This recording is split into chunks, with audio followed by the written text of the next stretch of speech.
Hello everyone, welcome back to Serpent Medicos.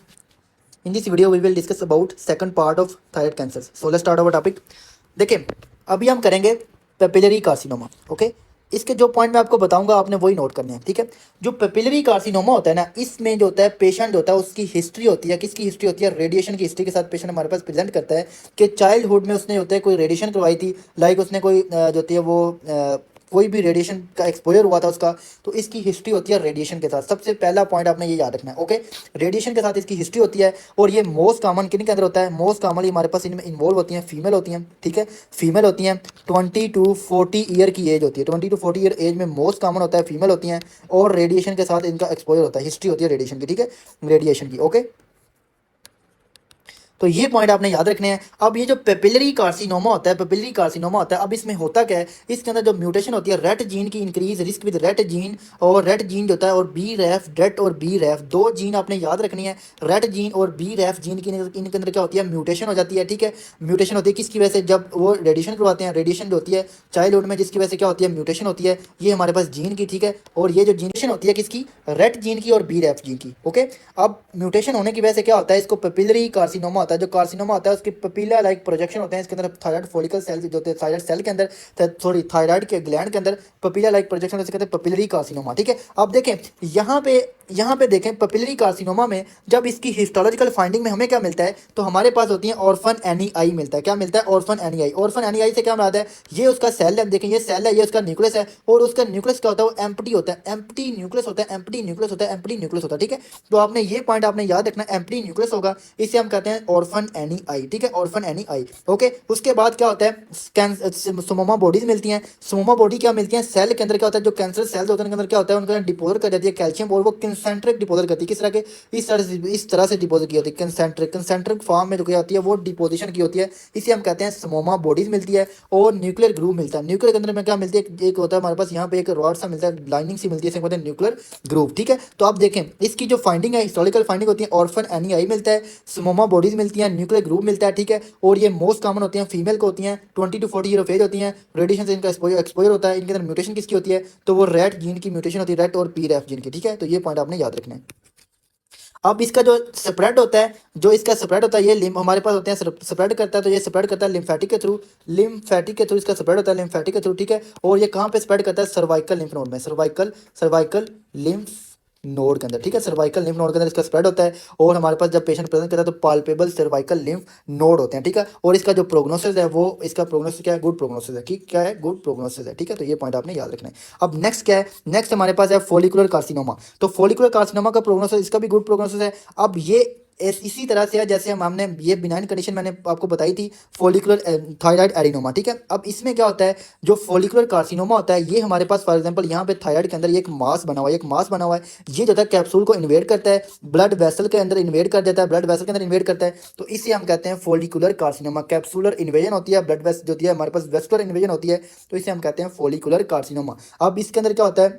Ross gene होती है, Ross gene की mutation होती है. तो ये आपने पॉइंट याद रखना, रॉस जीन, ये एमसीक्यू आता है. ठीक है, इसकी म्यूटेशन कौन सी होती है? तो रॉस जीन की म्यूटेशन होती है. और ये गुड प्रोग्नोसिस होती है इसकी, वेस्कुलर और कैप्सुलर इन्वेजन होती है इसके अंदर. ठीक है, तो ये पॉइंट आपने याद रखना. एक और इसमें एमसीक्यू आता है कि ये जो होता है हमारे पास जब हम फाइन नीडल एस्पिरेशन करते हैं, तो ये हमारे पास डिस्टिंग्विश नहीं करता फॉलिकुलर कार्सिनोमा को एडिनोकार्सिनोमा को एडिनोमा के साथ.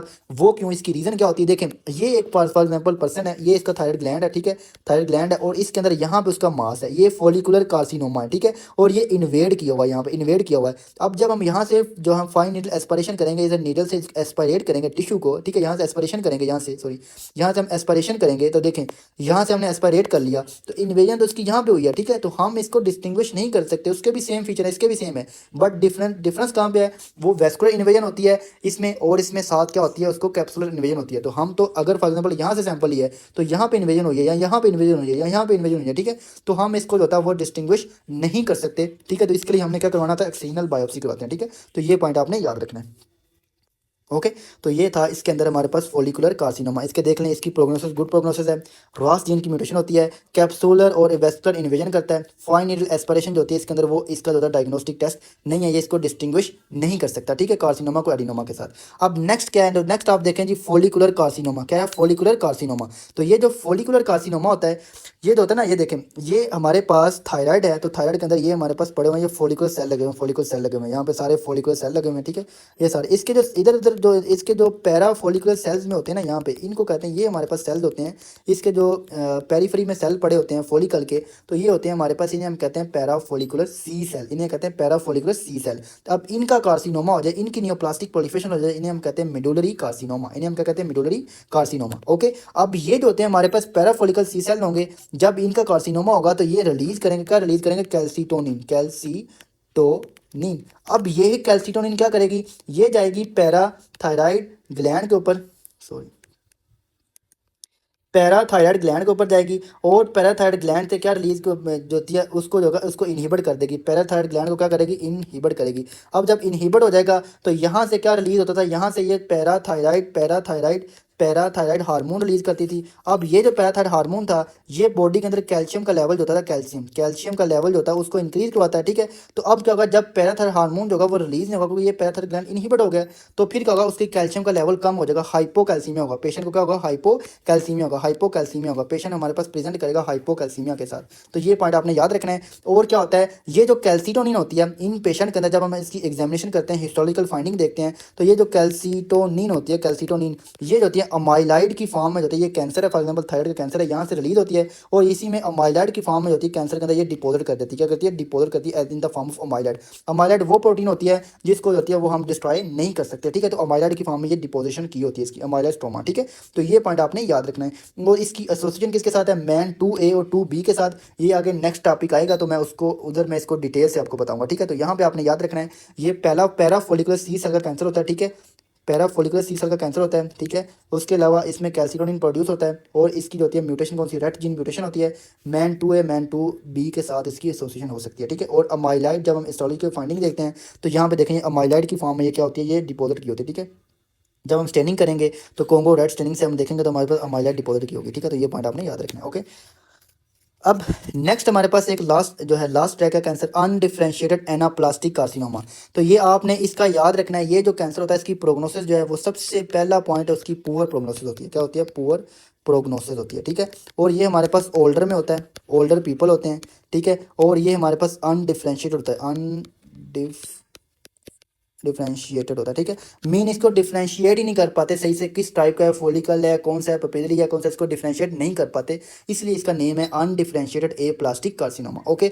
अब ये होता है, इसका मास इफेक्ट आता है, ये बहुत ज़्यादा इसका जो होता है ग्रोइंग कैंसर होता है। तो इसकी वजह से क्या होता है, यहाँ पे देखें थायराइड है तो ये मास बनता है, मास बनता है तो पीछे इसके जो स्ट्रक्चर पड़े होते हैं, ट्रेकिया एसोफेगस, उनको कंप्रेस करता है, जिसकी वजह से क्या होता है, उनके सिम्टम आते हैं, ट्रेकिया को कंप्रेस करेगा तो उसको शॉर्टनेस ऑफ ब्रेथ होगी, जिसे हम कहते हैं डिस्निया। अब किस तरह के सिम्टम आते हैं इस पेशेंट में, ट्रेकिया को कंप्रेस करेगा तो पेशेंट को होगा डिस्निया होगा, ठीक है। एसोफेगस को कंप्रेस करेगा तो उसको होगा डिस्फेजिया, डिस्फेजिया होगा, डिस्फेजिया होगा, डिस्निया होगा, डिस्फेजिया होगा, कंप्रेसिव सिम्टम्स आ रहे होंगे, ठीक है। तो इसी और इसके क्या होगा, हॉर्सनेस ऑफ वॉइस होगी, जब रीनल नर्व कंप्रेस हो जाएगी तो उसको होगी हॉर्सनेस ऑफ वॉइस होगी, उसको इन्वॉल्व कर लेगा, हॉर्सनेस ऑफ वॉइस होगी, ठीक है। तो उसके कंप्रेसिव सिम्टम आएंगे, और यही वजह होती है इसकी कॉम्प्लिकेशन की वजह से इसकी डेथ होती है, कंप्रेसिव सिम्टम आने की वजह से इसकी होती है वो डेथ होती है कॉम्प्लिकेशन की वजह से, ठीक है। तो ये पॉइंट आपने याद रखना है इसके अंदर। और ये हमारे पास मिमिक करता है, ये एग्जाम में पूछा जा सकता है कि ये हमारे पास एक जो होती है कंडीशन होती है, इसे हम कहते हैं रिडल थायराइडाइटिस, क्या कहते हैं, रिडल, ठीक है। तो ये हमारे पास एक कंडीशन होती है, इसे हम क्या कहते हैं, रिडल थायराइडाइटिस। ये जो रीडल थायराइटिस होता है ये भी इनलार्जिंग मास होता है, ठीक है, इनलार्जिंग मास होता है। इसमें भी कंप्रेसिव सिम्टम आते हैं, जो कंप्रेस कर रहे होते हैं स्ट्रक्चर को, कंप्रेसिव सिम्टम्स आते हैं, ओके, सिम्टम्स आते हैं। बट ये जो होता है हमारे पास फीमेल होती हैं, फीमेल होती हैं, यंग होती हैं, ठीक है, यंग होती हैं, फीमेल होती हैं, यंग होती हैं। बट इसके अंदर हमारे पास क्या होते हैं, ये ओल्डर पीपल को होता है, क्या कहता है, ओल्डर होते हैं, इसके अंदर क्या होते हैं, ओल्डर होते हैं, कंप्रेसिव सिम्टम आ रहे होते हैं। तो ये आपने याद रखना है, ये एमसीक्यू पूछा जा सकता है, ठीक है। तो ये भी पॉइंट आपने याद रखना है। अगर यंग आ जाए, यंग है, फीमेल है और कंप्रेसिव सिम्टम आ रहे हैं, तो आपने किसकी तरफ जाना है, आपने जाना है रिडल थायराइटिस की तरफ। अगर ओल्डर आ जाए, ठीक है, ओल्डर है, ओल्डर है, ठीक है, ओल्डर आ जाए पेशेंट और उसके इनलार्जिंग मास है, उसको जो है डिस्निया, डिस्फेजिया, कंप्रेसिव सिंड्रोम आ रहे हैं, तो फिर आपने जाना है एनाप्लास्टिक कार्सिनोमा की तरफ, ठीक है। तो ये पॉइंट आपने याद रखना है। अब एसोसिएशन इसकी किसके साथ होती है, तो P53 जीन की म्यूटेशन होती है। इसमें क्या होती है, P53 जीन की जो होती है वो म्यूटेशन होती है, ठीक है। तो ये पॉइंट आपने याद रखना। अब देखें कैंसर जो मैंने आपको अभी बताएं आज, तो जो पेपिलरी कार्सिनोमा होता है इसके अंदर जो म्यूटेशन होती है वो रेट जीन और बी रैफ जीन की म्यूटेशन होती है।